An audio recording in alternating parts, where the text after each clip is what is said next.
Crise après crise, les mêmes scènes se répètent.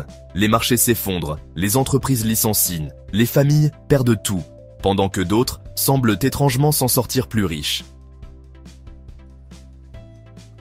Et à chaque fois, une question flotte dans l'air, discrète mais tenace.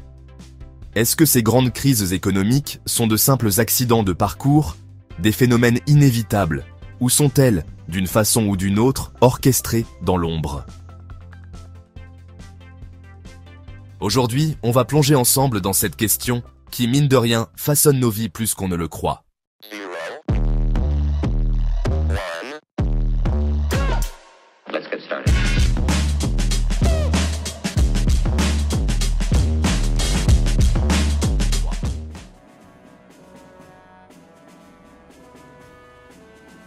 Bonjour à tous, bonjour à toutes, bienvenue sur Écho et Résonance, j'espère que vous allez bien.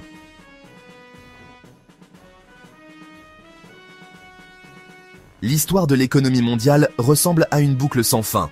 Croissance, boom, surchauffe, effondrement. On appelle ça les cycles économiques. Déjà en 1860, l'économiste Clément Juglar avait identifié ce phénomène.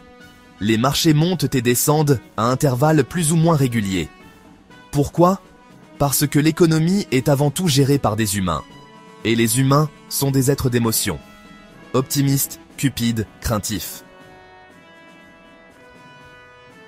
Prenons un exemple simple, la crise des tulipes, aux Pays-Bas, en 1637. Oui, une crise, à cause de fleurs. La tulipe était devenue un objet de spéculation, un symbole de richesse et de statut social. Les prix sont montés à des niveaux absurdes. Certains bulbes valaient plus cher qu'une maison. Puis un jour, plus personne n'a voulu payer ce prix fou. Résultat, la bulle éclate et tout le marché s'effondre. Naturellement, oui, si l'on considère que c'est la nature humaine qui a causé ce chaos. Depuis, le scénario s'est répété. 1929 avec le krach boursier de Wall Street, 1973 avec la crise pétrolière, 2008 avec la crise des subprimes. Des périodes d'euphorie, suivies de chutes brutales, des cycles amplifiés par la spéculation, le crédit facile et la confiance aveugle dans la croissance éternelle.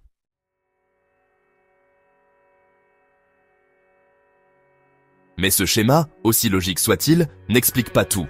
Derrière chaque crise, il y a des décisions humaines, et parfois, ces décisions ressemblent moins à des erreurs qu'à des stratégies. Prenons la crise de 2008. Les banques américaines ont accordé des prêts immobiliers risqués à des millions d'Américains modestes, sans vérifier leur solvabilité. Pourquoi ? Parce qu'en regroupant ces prêts dans des produits financiers complexes, appelés CDO, Collateralized Debt Obligations, elles pouvaient les revendre à d'autres banques, à des fonds de pension et encaisser des commissions énormes.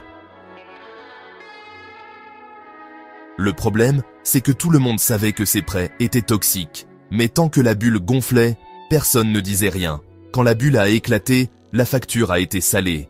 30 millions de personnes au chômage, des millions d'Américains expulsés, des banques en faillite.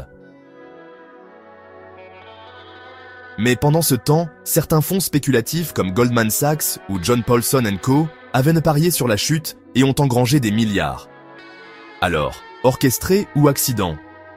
Quand des experts prévoient la crise, mais qu'ils choisissent d'en tirer profit au lieu de la prévenir, la frontière devient alors floue. Autre exemple, la crise de 1997 en Asie. Des investisseurs, dont le milliardaire George Soros, ont massivement spéculé contre les devises de la région, provoquant des effondrements en cascade. Des millions de familles ont été plongées dans la pauvreté. Et Soros, lui, a gagné des milliards. Le marché a fait son travail, mais l'action humaine a clairement précipité la chute.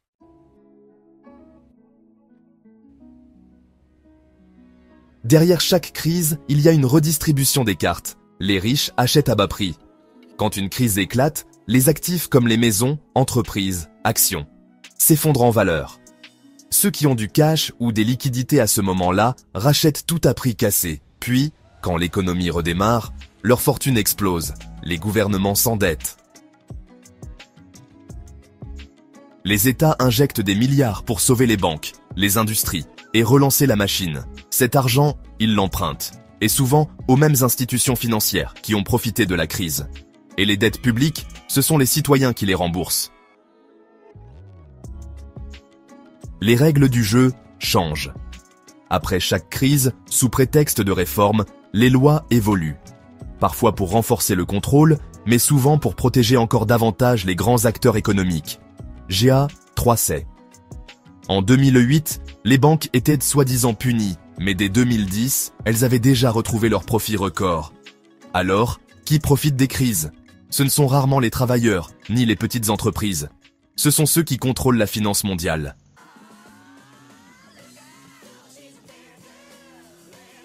Est-ce que les crises économiques sont naturelles? Oui, parce que les marchés sont instables par nature, et les humains imparfaits. Est-ce qu'elles sont orchestrées? Oui, car certains ont la capacité d'en anticiper les effets, d'en amplifier les conséquences ou de manipuler l'information pour en tirer profit. La vérité, c'est que les crises sont rarement 100% naturelles ni 100% orchestrées. Elles naissent d'une mécanique humaine, faiblesse, cupidité, erreur de jugement. Mais elles sont entretenues et parfois délibérément aggravées par des logiques de pouvoir et de profit. Et c'est précisément ce mélange qui rend la question si difficile. On ne peut pas pointer un coupable unique, car tout le monde joue le jeu. Les investisseurs cherchent du rendement, les politiques veulent rassurer les électeurs, les banques veulent du profit. Et les citoyens, eux, veulent consommer et vivre mieux. Chacun pousse un peu plus la machine jusqu'à ce qu'elle craque.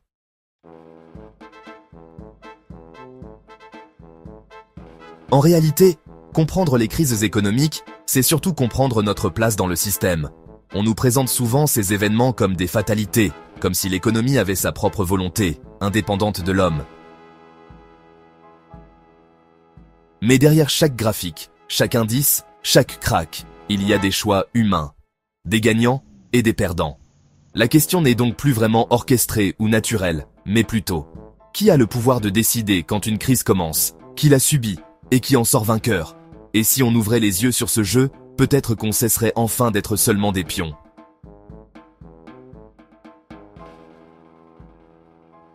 Merci d'avoir regardé la vidéo jusqu'au bout, et si celle-ci vous a plu, n'oubliez pas de la liker et de la partager. Moi, je vous dis à bientôt pour une nouvelle vidéo sur la chaîne.